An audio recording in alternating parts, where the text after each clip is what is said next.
create a society that helps lock people together in argument.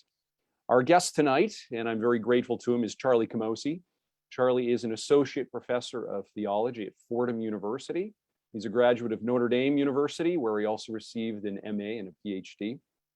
He's an award-winning author of several books, including books covering the care of critically ill newborns and the neonatal units, a very fascinating text comparing Peter Singer in Conversation with Christian Ethics, books on the consistent ethic of life and how that relates to the throwaway culture, and texts on the ethical treatment of animals. And indeed, he's written quite a bit on abortion as well, and very finely. He just recently did for us this last weekend the Public Discourse long read, in which he gives some of his reactions to the new Texas abortion law.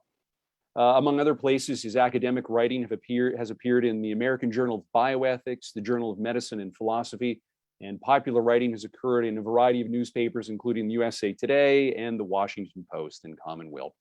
One of the things that impresses me deeply about Charlie's writing, and indeed with this book as well, which I hope you pick up and take a look at, is the very human quality of Charlie's voice. He's dealing with serious subjects, but doing so in a way in which the human quality and his own dignity comes out in the writing. And it's apparent that he has deep concern for his interlocutors and indeed for those that he is speaking about and sometimes with. Just a hint on the format tonight, Dr. Camosi will give a talk lasting roughly about 30 minutes. I'll then ask him a few questions of my own and then moderate questions to him from the participants. This is a webinar, so you won't be able to see other participants, and you won't be able to chat or to speak, but you can at any moment throughout the conversation submit a question. At the bottom of your screen, you'll see a question button. If you hit that, you can type a question and that will come to me. And then I'll be able to moderate that to Dr. Camosi. Charlie, thanks so much for joining us and looking forward to the conversation. Thank you. Me too. And welcome to all of you. Thank you for being here to listen to me. For better or for worse, I'm actually going to speak for some slides for the majority of the 30 minutes or so. I normally don't do this. In fact, most talks I don't have slides for, but there's a number of images and quotes, frankly, that I wanted to stick out here. So let me just share my screen and get the slides up. Hope that's working. So my book's basic thesis is that our secular and even irreligious, I think that's in many cases a better word, irreligious culture, especially in medicine and other institutions with power, just doesn't have the resources to explain why all human beings are equal. You probably got that from the title of the book and the subtitle. But as a theologian, I just want to be very clear about the fact that this is a theological idea we've lost, the theological idea that all members of the human family are created because they equal, because they share a common nature which bears the image and likeness of God. We've slouched towards rationality, self-awareness, will, productivity, autonomy. It's quite clear that not all human beings have those in equal measure. Some human beings appear to not have those qualities at all. And more populations are falling out of the circle of protection that fundamental human equality affords us. And I'm not an alarmist, as I hope that introduction made clear. In fact, I'm most often trying to dial down the temperature, but this book is an alarmist book. It's trying to sound an alarm about this. I wanted to begin with a gravestone here. I think gravestones are always interesting and are almost always interesting, but here, this gravestone is particularly interesting in my view for my argument. This is the gravestone of Terri Schiavo. She was killed in 2005, but the gravestone, which was designed by her husband, who I don't think was a very good actor in some of the issues surrounding her death, as many of you who know the case know. I don't have time to really get into the case.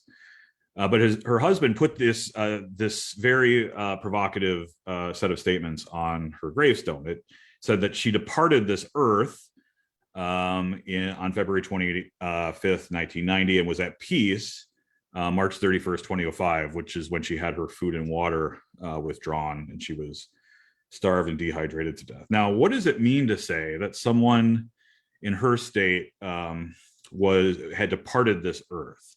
Well, I originally had an embedded video to show you in this slide. I am going to, I think, try though to show you the YouTube video, and hopefully this works. This is Terri Schiavo listening to music. And in a moment, you'll see a reaction here. I want you to think about what it would mean to say that this person had departed this earth. This individual had departed this earth.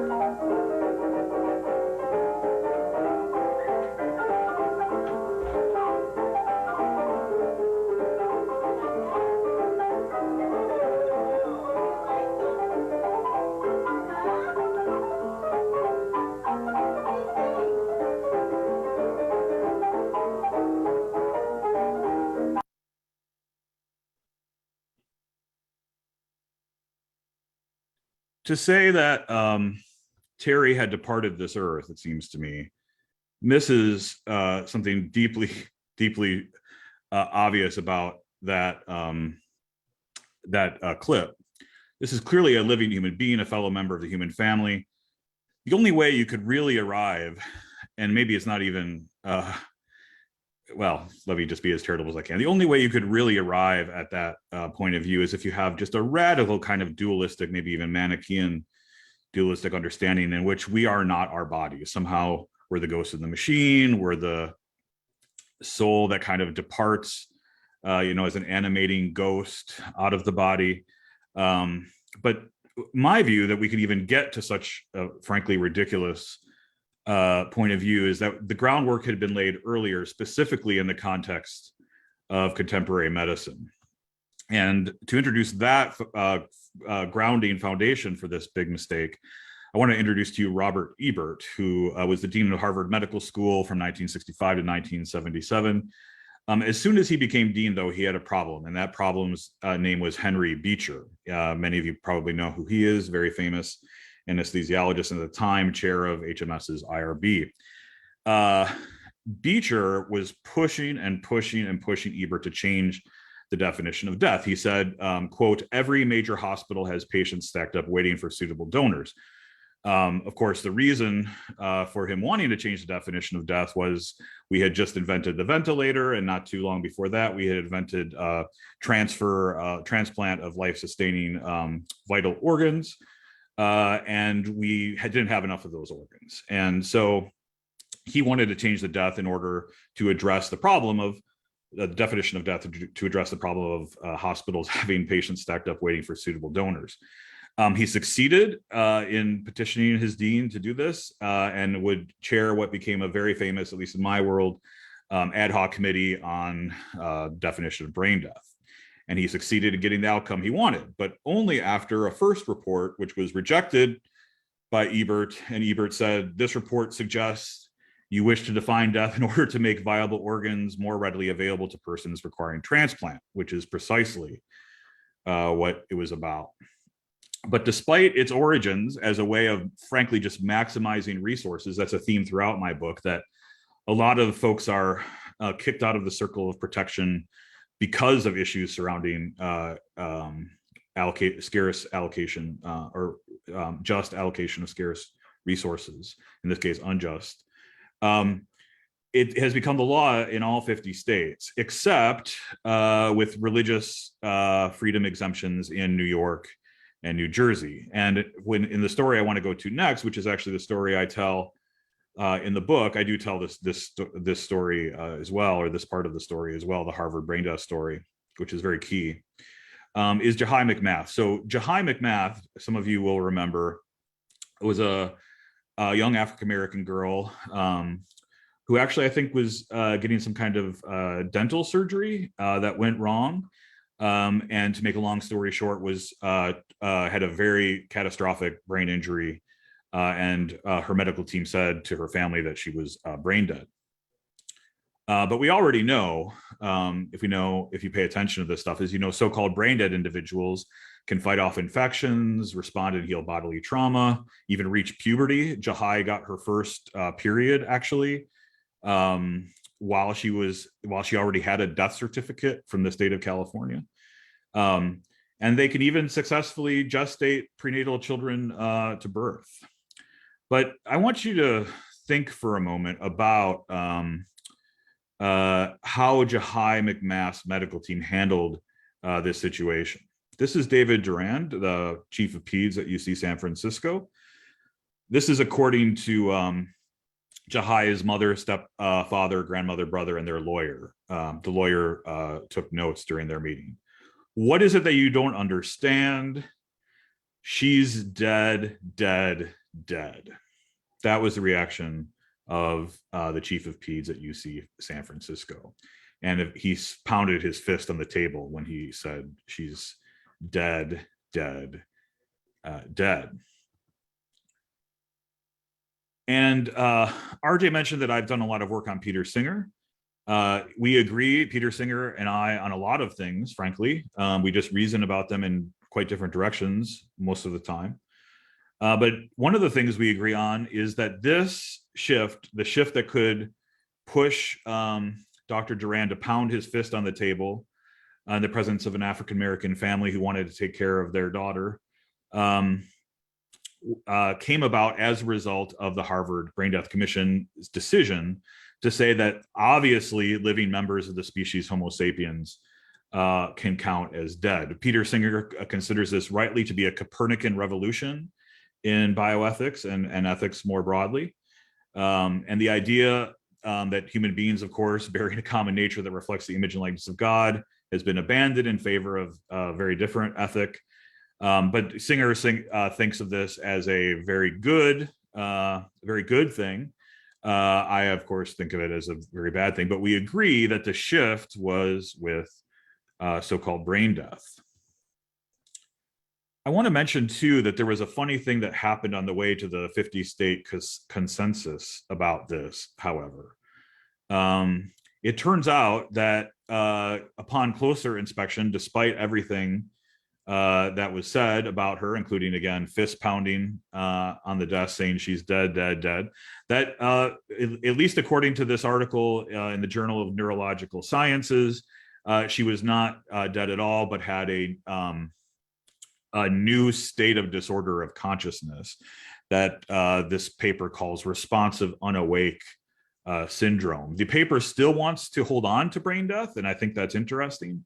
But at the very least, I think we need to acknowledge that the way that brain death is being used, again, in a very aggressive way towards families, is deeply, deeply problematic.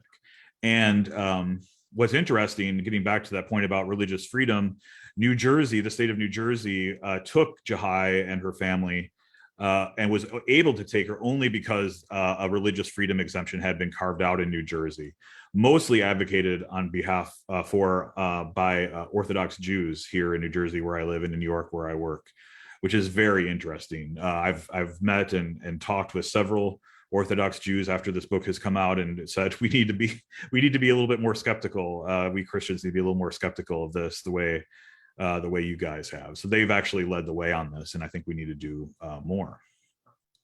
Of course, it's something that goes beyond brain death. Terri Schiavo, I mentioned earlier. If you haven't read if you're interested in this stuff and you haven't read Joe Finn's book, Rights Come to Mind, I just can't recommend this book highly enough. Joe Finn's, also in the New York area, also a bioethicist, also a clinician. I'm not a clinician, but bioethicist clinician. And he is just great in this book. And he is by no means a pro-life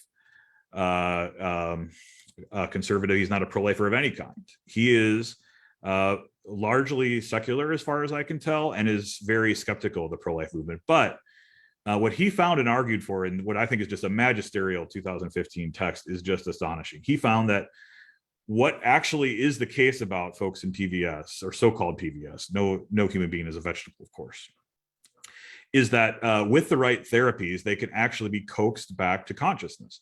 And not only, it's probably more precise to say they can be coaxed into a state where we can recognize their consciousness, or they can communicate their consciousness to us. In fact, in one of the primary case studies he examines, there was a young woman who was being treated by a neurologist who was blinking, and that neurologist just happened to realize the blinking appeared to be systematic in a way that appeared to be maybe perhaps an attempt to communicate. And as a result, he started doing therapeutic interventions, And the rest is history, the history documented in this book. And I can't believe this book doesn't have a wider audience, a broader audience, because what it does is blow up what Finns notes is an American catechism, or a catechism of North American bioethics. It blows up the vegetative state. And actually, it was already kind of blown up as a category.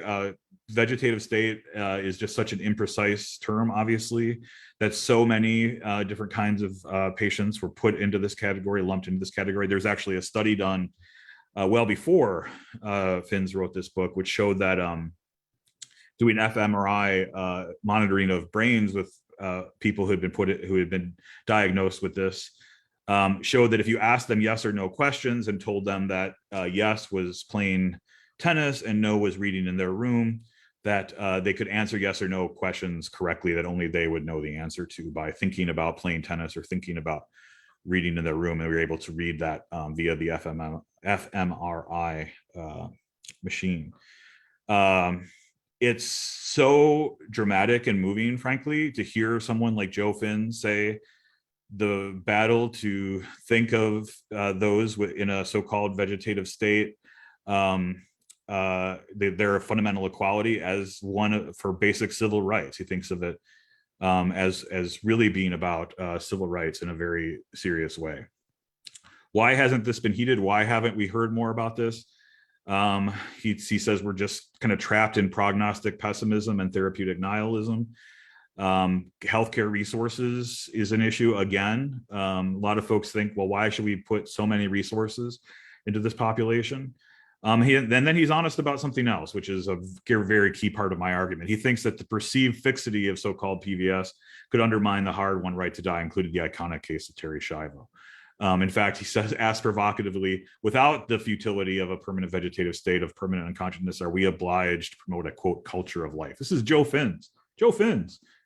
And I think there's several points, and I highlight this in the book, that there's a looming threat to abortion rights here. And that's very important for my next topic, which is, in fact, abortion. I don't need to talk to probably a lot of people on this call about how important this is and how central this is to fundamental human equality and our loss of it. But what I wanted to highlight was something that some of you are probably aware of, but maybe not in this context of the argument I'm trying to make, which is that the plurality opinion offered by O'Connor, Souter, and Kennedy in Casey, which actually Roe has, in a sense, already been overturned by Planned Parenthood versus Casey. It's just a very different framework, very different framework. And one of the differences, in fact, is this focus on economics or resources. It's sometimes talked about as the Reliance Interest. So this is the quote. You've probably heard it before, but think about it in the context of the argument I'm making here tonight. For 2 decades of economic and social developments, people have organized intimate relationships and made choices that define their views of themselves and their places in society in reliance on the availability of abortion in the event that contraception should fail. The ability of women to participate equally in the economic and social life of the nation has been facilitated by their ability to control their reproductive lives. So one major reason why Casey upheld Roe's central holding, though it arrived at it a very different way, was because of issues about just distribution of resources for women. Some of you may be familiar with this case from 2019. Dr. Kloffner was an infamous abortion doctor who also invoked resources as a major focus for his practice.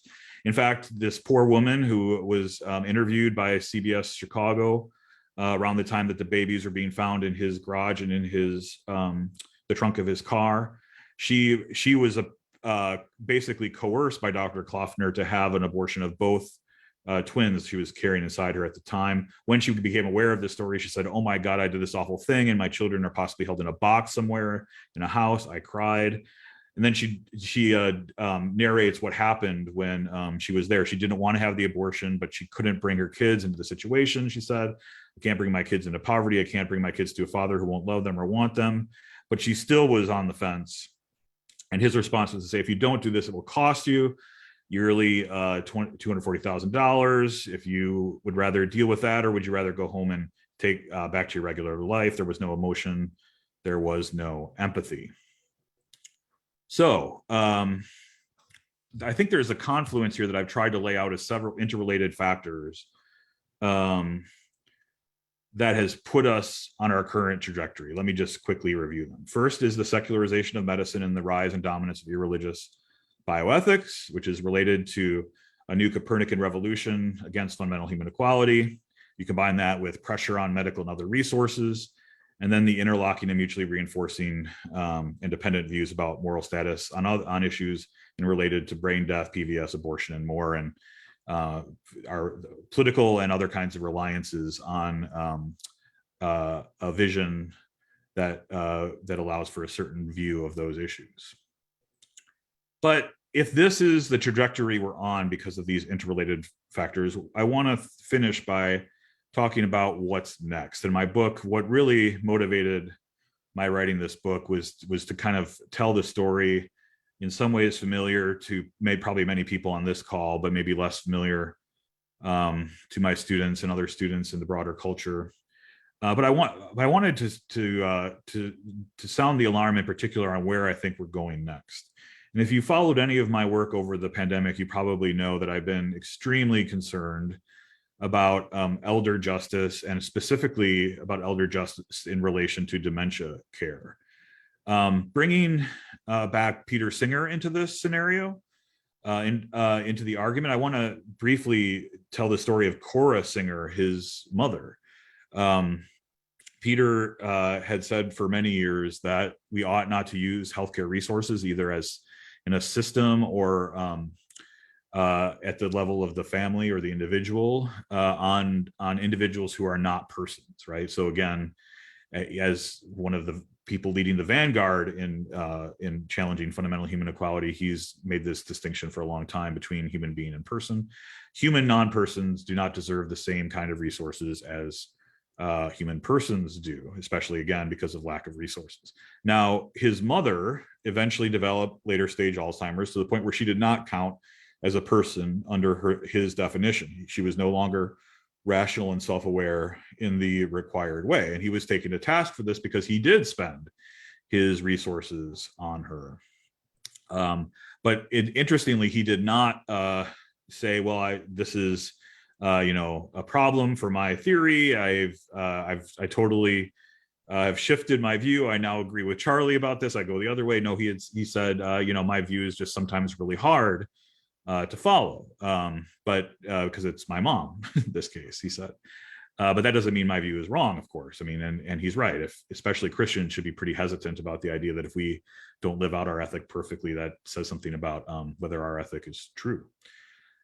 But here, I think we saw, especially during the pandemic, and I have highlighted two articles which focused on this, one in Politico, one in the AP, from the AP. There was just an astonishing level of death from people with dementia, probably due to neglect. Robert Anderson, who was chief of mortality statistics at the CDC, said, quote, "There's something going on and it needs to be sorted out." He doesn't quite know what it was. And frankly, I haven't seen much since these stories were published. We need more investigations into what actually happened. But thousands and thousands and thousands of people with dementia died, not of COVID, but of probably something like neglect. And many more people even started developing early stage dementia at a much faster rate because of how we treated the elderly during the pandemic. And my book's conclusion, which I hope to offer you in a short video, which for some reason was not embedded when we did our test 15 minutes before, so I'll spare you, but that leaves more time for us. My book's conclusion is that we have basically three different ways to go here. We can focus on restoring human dignity, which is the way that we're currently going, or that I would argue for. Or we could continue to do what we're doing essentially, which is warehousing people in isolation from real human encounter, real human relationships. Or we can slouch towards assisted suicide and euthanasia. And if you think that that's too dramatic, or you think that's not, you know, really what's happening, I just challenge you to pay attention to what's already happening. We're already forcing caregivers to starve dementia patients to death. Canada, as you probably know, just legalized euthanasia for disabled people, including those with dementia. Did you see this story about a Hastings Center report? Hastings Center report is one of the most respected journals in the secular bioethics world. They had an article by respected, by prominent bioethicists arguing for advanced directive implants to kill people as their dementia unfolded. Yeah, I just don't know what to say about that. But if you think about something that's less extreme, putting it in quotes there, what we're doing now is not great either. It's quite the opposite. In fact, there was this recent expose done by the New York Times that showed that phony diagnoses are being made to hide the rates of drugging at nursing homes. So frankly, doctors are making up diagnoses in nursing homes to get them antipsychotic drugs. In fact, the federal agency found that 1/3 of long-term nursing home patients diagnosed with schizophrenia had no record of being treated for the conditions, but they got the drugs for them, which is basically because they want docile, even though these drugs double the chance of death. And this is definitely related to, again, resources. Again, the theme throughout my book, resources. What about staffing issues? What about resources? If you don't have enough resources to care for people, there was this horrific story during the pandemic, maybe you remember it, of this woman who somehow with dementia got out of her nursing home and froze to death. So if you don't have the staff, if you don't have the resources, this really bad thing may seem like a desperate, least bad way to go about this. How are we to respond? Well, I think the first thing to do is simply to raise the alarm about this, to speak openly and clearly and forcefully about this, and to have no shame or embarrassment about having a theological point of view. I was debating Peter Singer one time on euthanasia. He invited me to come actually to the University of Melbourne, where he goes in the wintertime around here. He's at Princeton in the fall and Melbourne in the spring. He asked, or his assistant or someone asked for a bio, and it said I was a theologian. And he said, "Are you sure you don't want to be introduced as a philosopher?" And I said, "No, I want to be introduced as a theologian." The theological principle undergirding fundamental human equality is the factor that matters most for the loss of fundamental human equality. And we can no longer be translating this into some milquetoast version of what we actually believe. We should be very clear about the theological basis for fundamental human equality. That is the way to respond, in my view, to this. Happily, especially in light of the public discourse's goals to build actual arguments, and in light of our hyper polarized and politicized culture, which does such a good job of keeping us from actually having those arguments, this dementia crisis has not yet been politicized, at least as far as I can tell. And so in our attempts to do the brick and mortar work of building dialogue, I think this is a really important issue to focus on. There is no left or right, as far as I can tell, surrounding this basic issue. In fact, a lot of our allies, pro-life allies in the disabled rights community, the disability rights community, are very much interested in discussing civil rights for those with dementia and catastrophic brain injuries and related issues. So we can do things ourselves. There are three. I guess I'll finish this way. At the end of the book, I talk about 3 levels of actions to take. The first is on the level of individuals, families, and communities. How can we orient our lives towards those who are at risk for losing their fundamental human equality? Related to this are decisions about where we choose to live, how we, what types of homes we choose to live in, what kind of commitments we make in terms of our work and our commitments to our families, and also how we organize our churches and communities, I think are really, really key here. And those are things we can do right now. And some people are, in fact, doing really, really important good work right now, Catholic Charities in particular.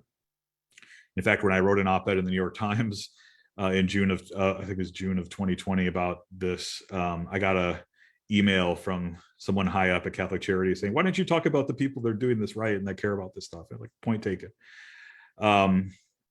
But then the next stage is about building dialogue, especially with those groups, early on, with low-hanging fruit in terms of other religious groups that share this vision of human dignity, disability rights groups, et cetera, but then building from that into the broader culture and trying to rebuild the foundation of fundamental human equality.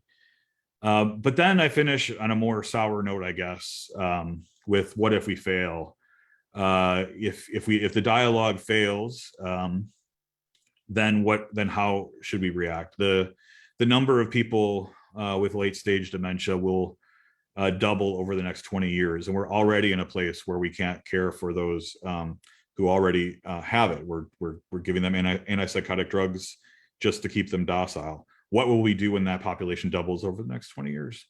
The church, I talk about in some detail about how the church has responded in other times of medical emergencies. I don't think we covered ourselves in glory during the pandemic exactly, but throughout history, in many other cases, we have been the ones that have stuck around. We have been the ones that served as the social welfare organization for the surrounding culture. And I think we would need to kind of do something similar as well. I'm all about dialogue. I'm a huge fan of the Focolare. I published my last 2 books with New City Press, which is the publishing arm of the Focolare. I really think we should try all we can do to embrace dialogue here. But I got to admit, I'm skeptical of what may end up, in fact, being the case as a result of that dialogue. So we need to gear up now, it seems to me, as a church, Catholic Church, broader Christian churches, and even, as I mentioned before, Jews have led the way on brain death in other cases, in other situations where we've been behind. So the fellow people of the book, as it were, we need to build up a kind of counterculture to treat people with late stage dementia as our equals, and that needs to start now, not 20 years from now, when it might already be too late. All right, I'll stop sharing my screen. Great, thank you for that, Charlie. Again, if you came in late, the book we're looking at tonight is Charlie Camosi's new book, Losing Our Dignity.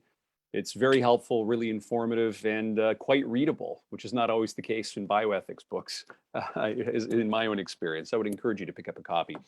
If you have questions, please use the Q&A function that you'll see in the bottom of your screen, and you can send those to me, and I'll moderate them to Charlie. Charlie, one of the things that stood out to me and I was impressed in the book is when I saw the title, How Secularized Medicine is Undermining Fundamental Human Dignity, I sort of automatically assumed that we were going to be considering the loss of dignity for those that we think of as the patients or those under care, someone with diminished consciousness or someone who's unborn or someone in late stages of dementia. And indeed, the book does address those, and the case studies and the figures that you look at, Terri Schiavo, Alfie Evans, and others deal with that. But one of the themes that emerges from the book, and I wonder if you could say more about it, because it didn't really come up in your presentation, was how it's not merely the individuals understood as one with diminished consciousness or the unborn, but it tends to be lumped together with questions about race and gender and class. Alfie Evans' parents were working class, and the judges involved in the decisions were outright in their condescension to the family. There's others who they're African Americans, and it's clear that that seems to play a role. So could you say more about how secularized medicine is undermining human dignity, not just for the individuals under care, but in these other factors as well? Yeah, thank you for bringing up that, RJ. I didn't really have that as a focus, to be honest with you, when I started writing the book, but the more I plowed into the cases and started thinking about connections here, the more that especially class, and often when class is related to race or related to something like religion or faith, how that was playing a role. There's some kind of, I don't know if we want to call it a boutique ethic, but a kind of a boutique ethic that involves a kind of ableism, a kind of utilitarianism, a kind of version of what kind of lives are worth living at all, is present in the kind of dismissiveness we saw towards Alfie Evans, the kind of dismissiveness we find towards Jahi McMath and her family, and frankly towards those who Joe Finns wants to ignite a fight for civil rights for. We're talking about folks in a vegetative state. So I think it's fair to say there is a class divide here as well, where the classes that have power and privilege tend to think of what kinds of lives are worth living in very, very different ways from other classes. There are exceptions, of course, to that, but in general, I think that's important. And it's also important to mention that this is particularly the case in medicine. So there's a well-established, I'm just writing about this right now, actually, in an article that I'm hoping gets published in the American Journal of Bioethics. We'll see. There's just a tremendous bias against the disabled throughout medicine. In fact, there's lots of data to show that doctors tend to prefer death to disability. There's a lot of data to show that doctors rate the quality of life of their patients worse than the patients do themselves or the family does themselves. So yes, that's definitely a theme running throughout the book, and I'm glad you highlighted it. Yeah, I was impressed. I thought you did a really nice job in your discussion of Roe, articulating how so much of the rationale in the Roe decision is not just about the rights of women, but includes things like population scare, includes things like resource scarcity. But what I thought you were especially good at was the sense that it was the physician's rights which especially needed to be defended, and the question of reproductive rights or the rights of the mother actually diminish or recede into the background. And indeed, it's almost a special pleading for the professional class being defended.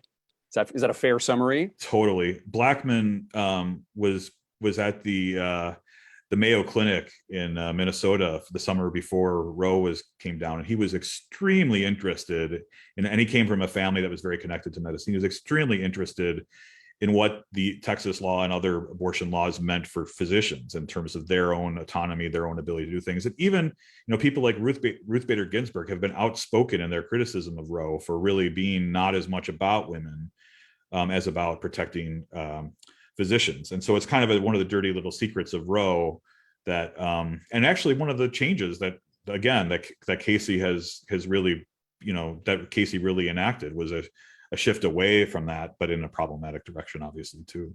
Yeah, thanks. One of the major themes in the book is how secular discourse in the end turns into a kind of irreligiosity or anti-religious discourse, right? Almost a fear. Your anecdote of, well, do you want to be introduced really as a moral theologian or as a philosopher, gives indication of that. Could you say a little bit more about how people of faith ought to address these subjects? And of course, this is something that at Public Discourse and at Witherspoon, we think about an awful lot. And we've taken a sort of position on that. I'd be interested for you to flesh that out a little bit more. There's a sense, and you articulate this in the book, that at one point moral theologians seem to make a conscious choice to be more philosopher than moral theologian, to translate theological claims into secular claims. Now, on the one hand, you could say that's kind of fighting with one arm tied behind your back. But I think you're making a stronger claim, which is in the end to translate risks, translating so much that you become part of secular discourse and maybe even part of a kind of assumption of irreligiosity. Could you say a little bit more about the secular versus the particular religious claim, how you think that in the end allows or precludes dialogue, where using theological claims gets in the way and where it in fact is just honest? And then one of the questions that we have from the audience as well is is there any place at all for a secularized defense of dignity? All good stuff. It's a lot. I'll do my best. It's just a fact that the subdiscipline of bioethics as a subset of moral theology was invented by theologians. That was the first real sense of bioethics or healthcare ethics as a subdiscipline in academic life. So theologians, I like to kid my secular colleagues, we invented bioethics, but it's kind of on loan for you right now. You know, people like Paul Ramsey and Richard McCormick and others were definitely theologians, but they really did capitulate to the expectations of a discourse that assumed a kind of not a kind of, we say kind of way too much, an explicitly secular presumption. And as a result, frankly, McCormick and Ramsey and others didn't have much to say about theology at all. And so did, in fact, play into the expectation that, well, if this is what theologians have to offer, then why would we have theologians at all, right? What is the point of having theologians if you're simply going to be speaking this language around the table? Now, interestingly, we'd have people from other traditions around the table, utilitarians and Kantians, of course, very much welcome, even despite their really, really thick disagreements, you might say. But the place, what was the question about the place for, was it for theological or secular bioethics? Well, both, really. I mean, Okay.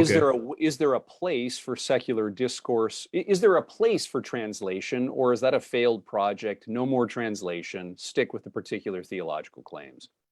I think it might be a prudential judgment. So I think there might be contexts in which it would be good to translate. So for instance, I can imagine someone who if you're interacting with people who are, say, deconverted Catholics or something, or those who suffered sexual abuse, or those who have such a deep, profound pain or anger towards anything theological that bringing it up would just immediately shut off dialogue and not allow for something. I think that could be a prudential judgment you'd make to say, maybe we ought to start in a different place than scripture or the teaching of the church or a thick theological point of view.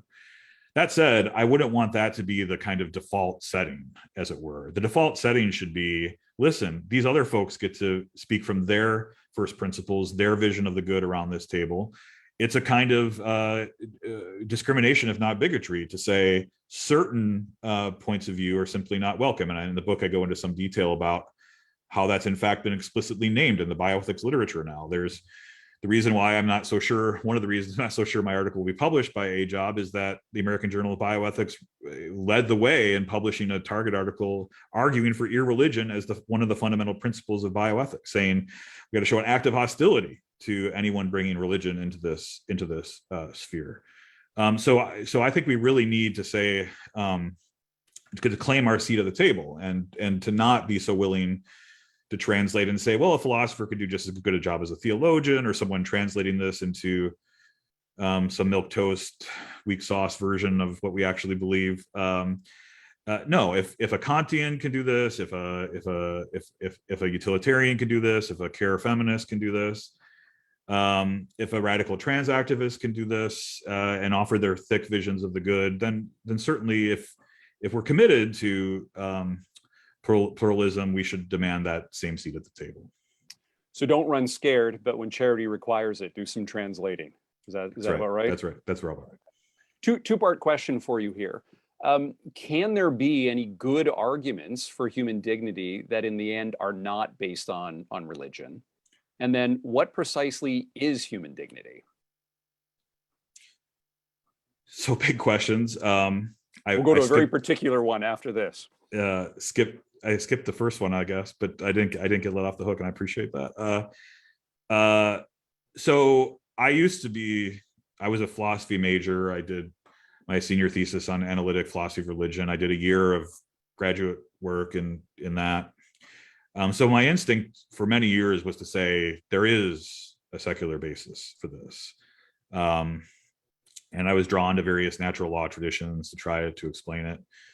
But I guess over the years, and I guess there are some more secular leaning Aristotelians who are not Thomists, who offer some version of a hylomorphic account of the soul and human dignity and the relationship between the soul and the body. That is where I am at. But I don't frankly understand what grounds the view, frankly. I know what grounds my view. It's an explicitly theological claim. And I don't understand what grounds their view. I'm happy to count them as partners if we can like find overlapping consensus, which we do on these matters. But I frankly don't understand. I don't think they have a grounding like theologians do. And then is there a place for it? Or what was the second part again? Well, just in the end, what is human dignity? What What do is we human mean by dignity? it Yeah. then? So let's go with the theological claim then. What is it? Yeah. So it's used in so many different ways that it might be helpful just to try to talk about at least three different ways to talk about it very quickly. So one way is just inherent dignity, right? And that's the kind I'm talking about here. Another is attributed dignity, so a kind of cultural or political or even honorific way we talk about dignity. And then another third way might what Dan Macy calls inflorescent dignity, kind of the dignity of the person fully alive or something like that. Glory of the God, the person fully alive. The kind of dignity I'm talking about is the inherent dignity that has nothing to do with any political or other organization conferring it on anyone.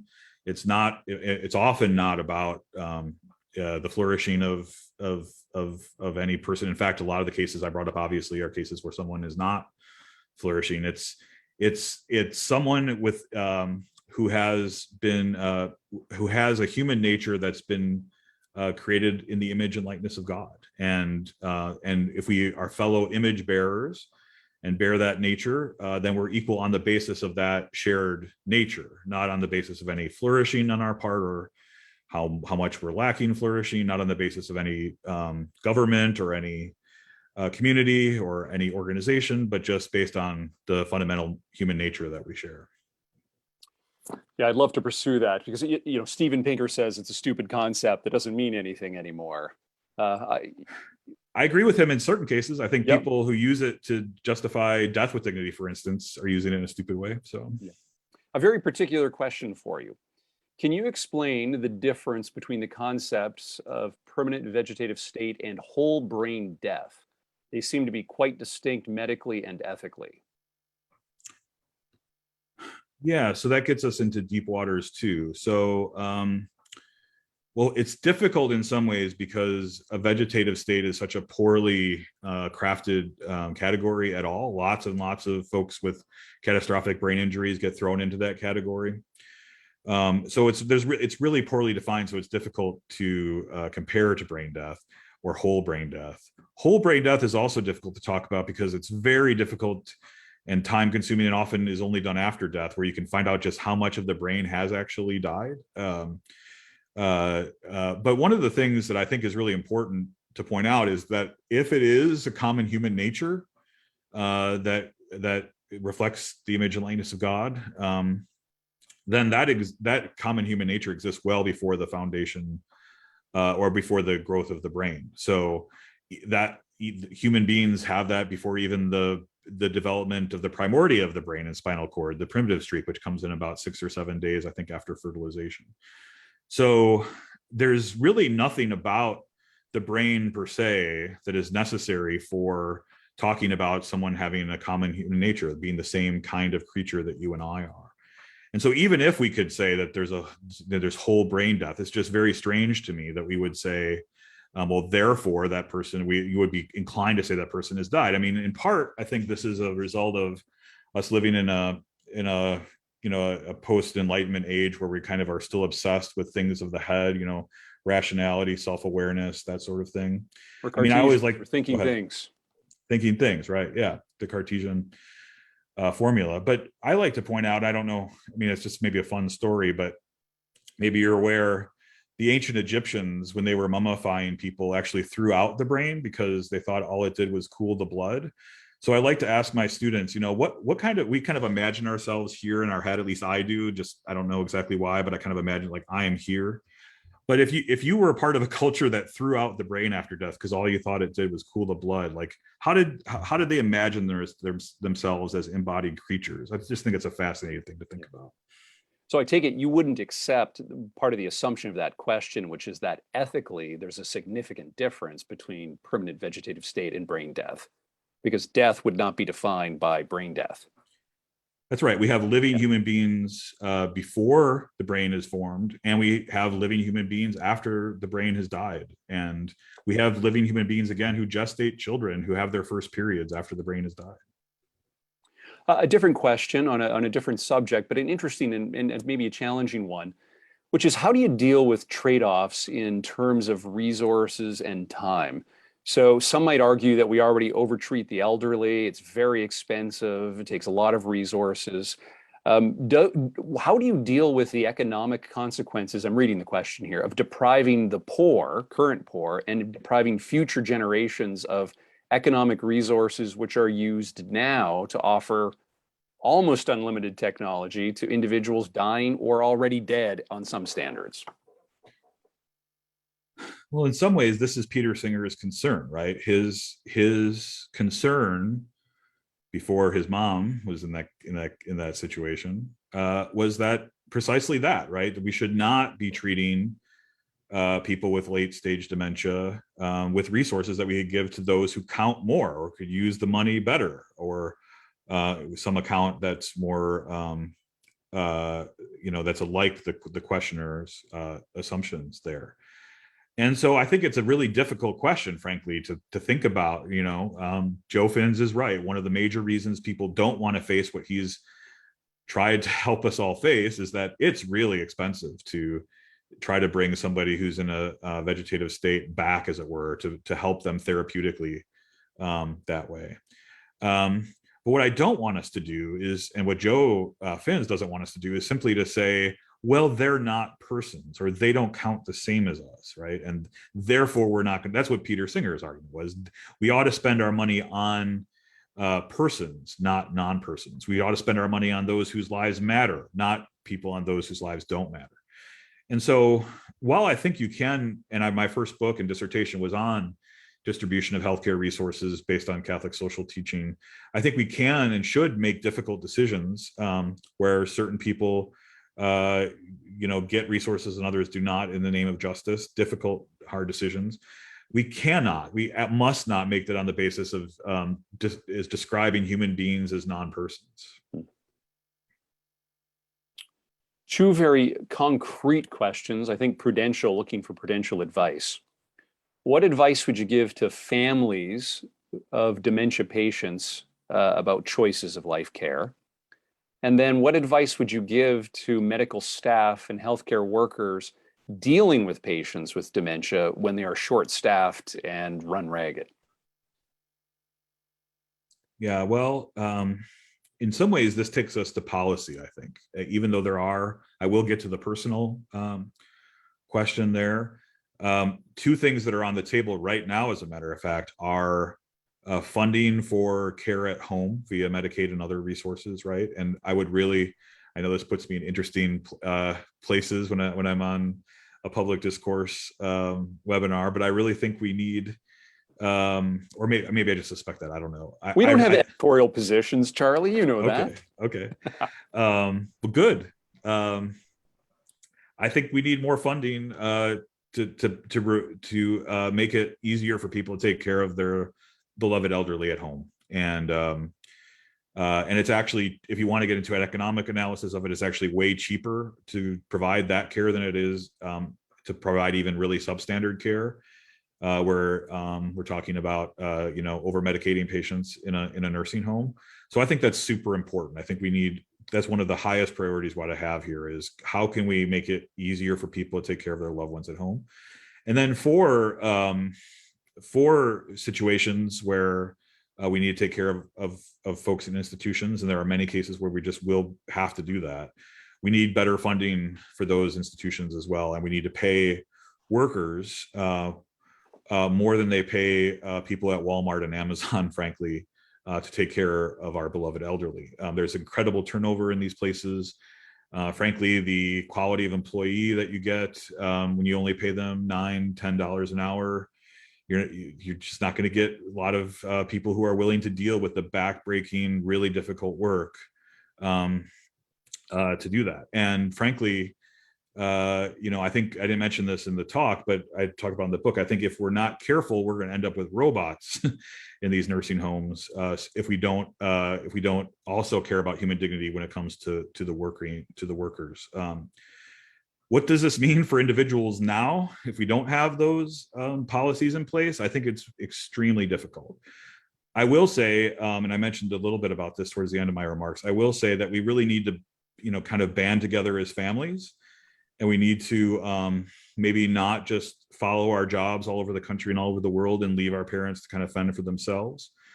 I also talk about having bigger families. That would be nice, right? One of the reasons why other cultures kind of look at ours and say, well, wait a minute, what do you do to your elderly again? You put them in a warehouse somewhere and you never see them, is because those cultures have lots of children and cousins and aunts and uncles around who all kind of pitch in and help.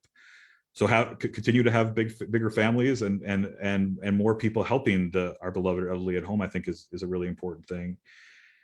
And then I guess, the folks who are doing the frontline work, I've talked to a lot of nurses and doctors over the last, year and a half since the pandemic started. I've been on ethics committees that were trying to figure out like what they were going to do with, ventilators and beds in the ICU and stuff like that. And they're really in an impossible situation. That's why, even though it's horrific that we think about giving antipsychotic drugs, and we should not be giving antipsychotic drugs to people who don't need them, I can kind of understand the desperation from where that comes from, because you don't want somebody just wandering off into the cold and freezing to death. You don't want somebody who's, you can probably fill in your own scenarios what might happen. So it's so important that we fund and staff these homes and clinics adequately.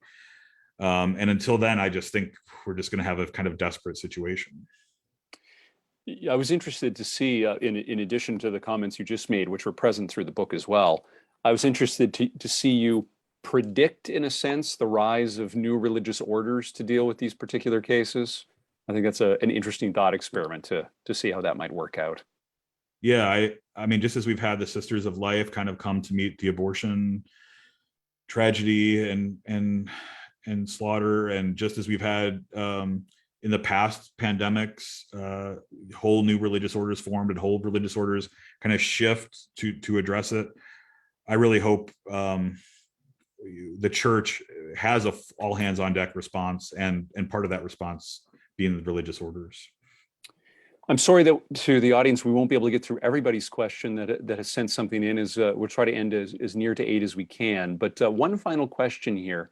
So someone asked the question of, we're often taught, or at least there's a certain argument, that one of the ways that we form empathy with another is our ability to envision their mental state or to imagine ourselves into their form of argument, what they're thinking, that sort of thing, which is perhaps more difficult for us to do with someone who's in a permanently vegetative state, as the term would go. How would one learn to feel and to have sympathy for these patients?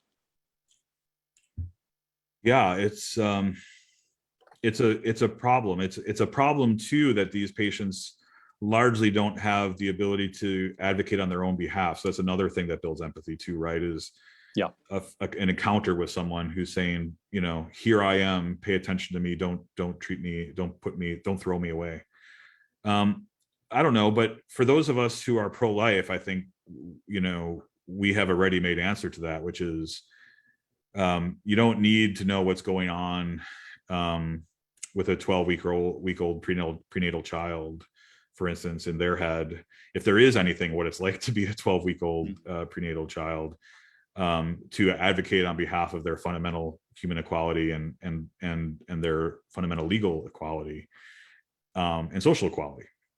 And so that's I guess where I would go with this. It might be difficult to connect to, and it is difficult, frankly, to people we want to evangelize, or at least I want to evangelize on prenatal justice, for the reasons that the questioner presumes, is like, well, it's hard for me to think what it's like to be a 12-week-old prenatal child. It's hard for me to think about what it would be like to be brain dead. It's hard for me to think about what it'd be like to be Alfie Evans or Charlie Gard, somebody with late stage dementia. But ultimately, fundamental human equality doesn't come from our ability to imagine what it's like to be someone, and our commitments to treat others as our equals doesn't come from our ability to imagine what it's like to be them. It comes from our shared common human nature. Thanks so much for that, Charlie. Grateful for it. The book is Charlie Camosi, Losing Our Dignity, New City Press from 2021. I would encourage you to get a copy and read it. It's really helpful, quite stirring at times, very informative, and really a delightful read.